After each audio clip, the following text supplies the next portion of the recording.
दूसरे राज्यों में कमाने के लिए जाते हैं, उनको राज्य से बाहर जाना नहीं पड़े, इसके लिए पूरी कोशिश हमारी होगी। मनरेगा में काम करने वाले जो भी श्रमिक चाहेंगे, उनको हम मनरेगा में उनको काम देंगे। राज्य से बाहर उनको जाने की ज़रूरत नहीं पड़ेगी। बिहार सरकार में फिर से ग्रामीण विकास विभाग का मंत्री पद संभालने वाले, साथ ही नीतीश कुमार के चहेते 8 बार के विधायक, 7 बार के मंत्री, जदयू के वरिष्ठ नेता श्रवण कुमार हमारे साथ हैं। और सबसे पहले बहुत बहुत बधाई आपकी प्रचंड जीत का और एनडीए के प्रचंड जीत का। बिहार की जनता को के प्रति आभार प्रकट करते हैं कि जिन्होंने विधायक बनाने के लिए भी जनादेश दिया और सरकार बनाने के लिए भी जनादेश दिया। उनको कोटि-कोटि नमन करता हूँ, आभार व्यक्त करता हूँ। ग्रामीण विकास विभाग में लगातार पिछले 5 साल से भी आप काम कर रहे हैं। अच्छा सराहनीय कदम भी रहा है, लेकिन अगले 5 साल का क्या कुछ रोड मैप है इस बार का? हम लगातार 15 साल से काम कर रहे हैं ग्रामीण विकास विभाग में, और ग्रामीण विकास विभाग में अच्छा काम किया है, तभी मुख्यमंत्री जी ने इस विभाग की इस दायित्व को दिया है। ग्रामीण विकास ही ऐसा विभाग है जहां गांव के और गांव के गरीबों का इसका सीधा लाभ मिलता है। चाहे मनरेगा में काम करने वाले मजदूर हों, चाहे जिनके पास अपना घर नहीं है, अपना छत नहीं है, ये इसके अलावे गांव की गलियों का, गांव के नलियों का, किसान के मेड़ का, किसान के चेक डैम का, ये सारी जो योजनाएं हैं गांव और गांव के विकास से जुड़ा हुआ, वो मनरेगा से जुड़ा हुआ है और ग्रामीण विकास से जुड़ा हुआ है। और ख़ास करके जो जीविका समूह है राज्य के अंदर, उनका भी जुड़ाव ग्रामीण विकास विभाग से है। राज्य में लगभग 11,35,000 से ज़्यादा स्वयं सहायता समूह बिहार में है।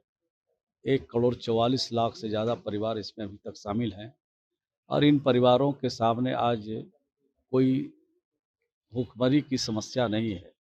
2 टाइम की रोटी के लिए, बच्चों की दवाई के लिए, बच्चों की पढ़ाई के लिए इनको किसी महाजन का सहारा आज लेने की ज़रूरत नहीं है। ये आत्मनिर्भरता की तरफ हमारा गांव और गांव के और शहर के जो गरीब माता और बहनें हैं, उनको विशेष अवसर दिया है हमने।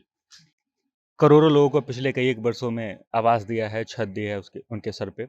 अब आगे और कितने आवास की योजना को लेकर अभी तैयारियां तो चल जो रही हैं? भारत सरकार ने सर्वे कराने का निर्देश दिया था, उसमें लगभग 1,04,90,000 आवास की और आवश्यकता है, और भारत सरकार को सूची हमने समर्पित किया है। जैसे ही भारत सरकार से स्वीकृति मिलेगी, वैसे आवास निर्माण की स्वीकृति भी बिहार में हम उन गरीबों को देंगे जिनके पास छत नहीं है।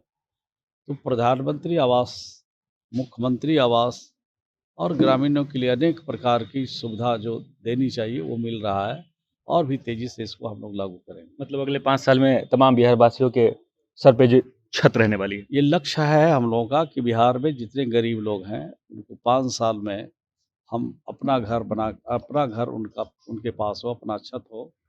इसका जो प्रधानमंत्री जी की सोच है, मुख्यमंत्री जी की सोच है, उसको धरातल पर उतारें।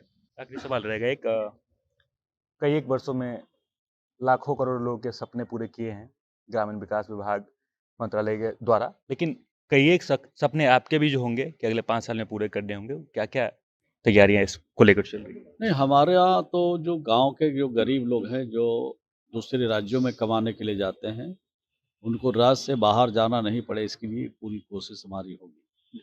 कोई अच्छी आमदनी के लिए अगर राज्य में जा रहे हैं, तो वो तो उनकी इच्छा है, लेकिन मनरेगा में काम करने वाले जो भी श्रमिक चाहेंगे, उनको हम मनरेगा में उनको काम देंगे।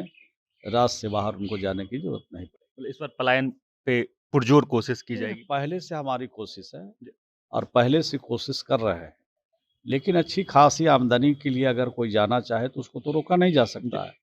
लेकिन अभी तक तो एक भी ऐसे मजदूर नहीं है बिहार में जिन्होंने काम मांगा, उनको हमने काम नहीं दिया है।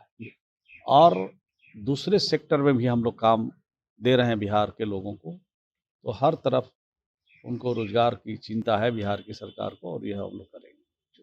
धन्यवाद सर। तो हमारे साथ श्रवण कुमार थे, उन्होंने सीधे तौर पे कह दिया कि पलायन से हो, रोजगार से हो, या और जितने भी लोग हैं उनके सर पे छत को लेकर हो, तमाम समुचित व्यवस्थाएं जो इस बार अगले 5 साल में की जाएगी। बाकी इन तमाम खबरों को लेकर आपका क्या कुछ कहना है, कमेंट बॉक्स में जरूर लिखें और देखते रहें सच।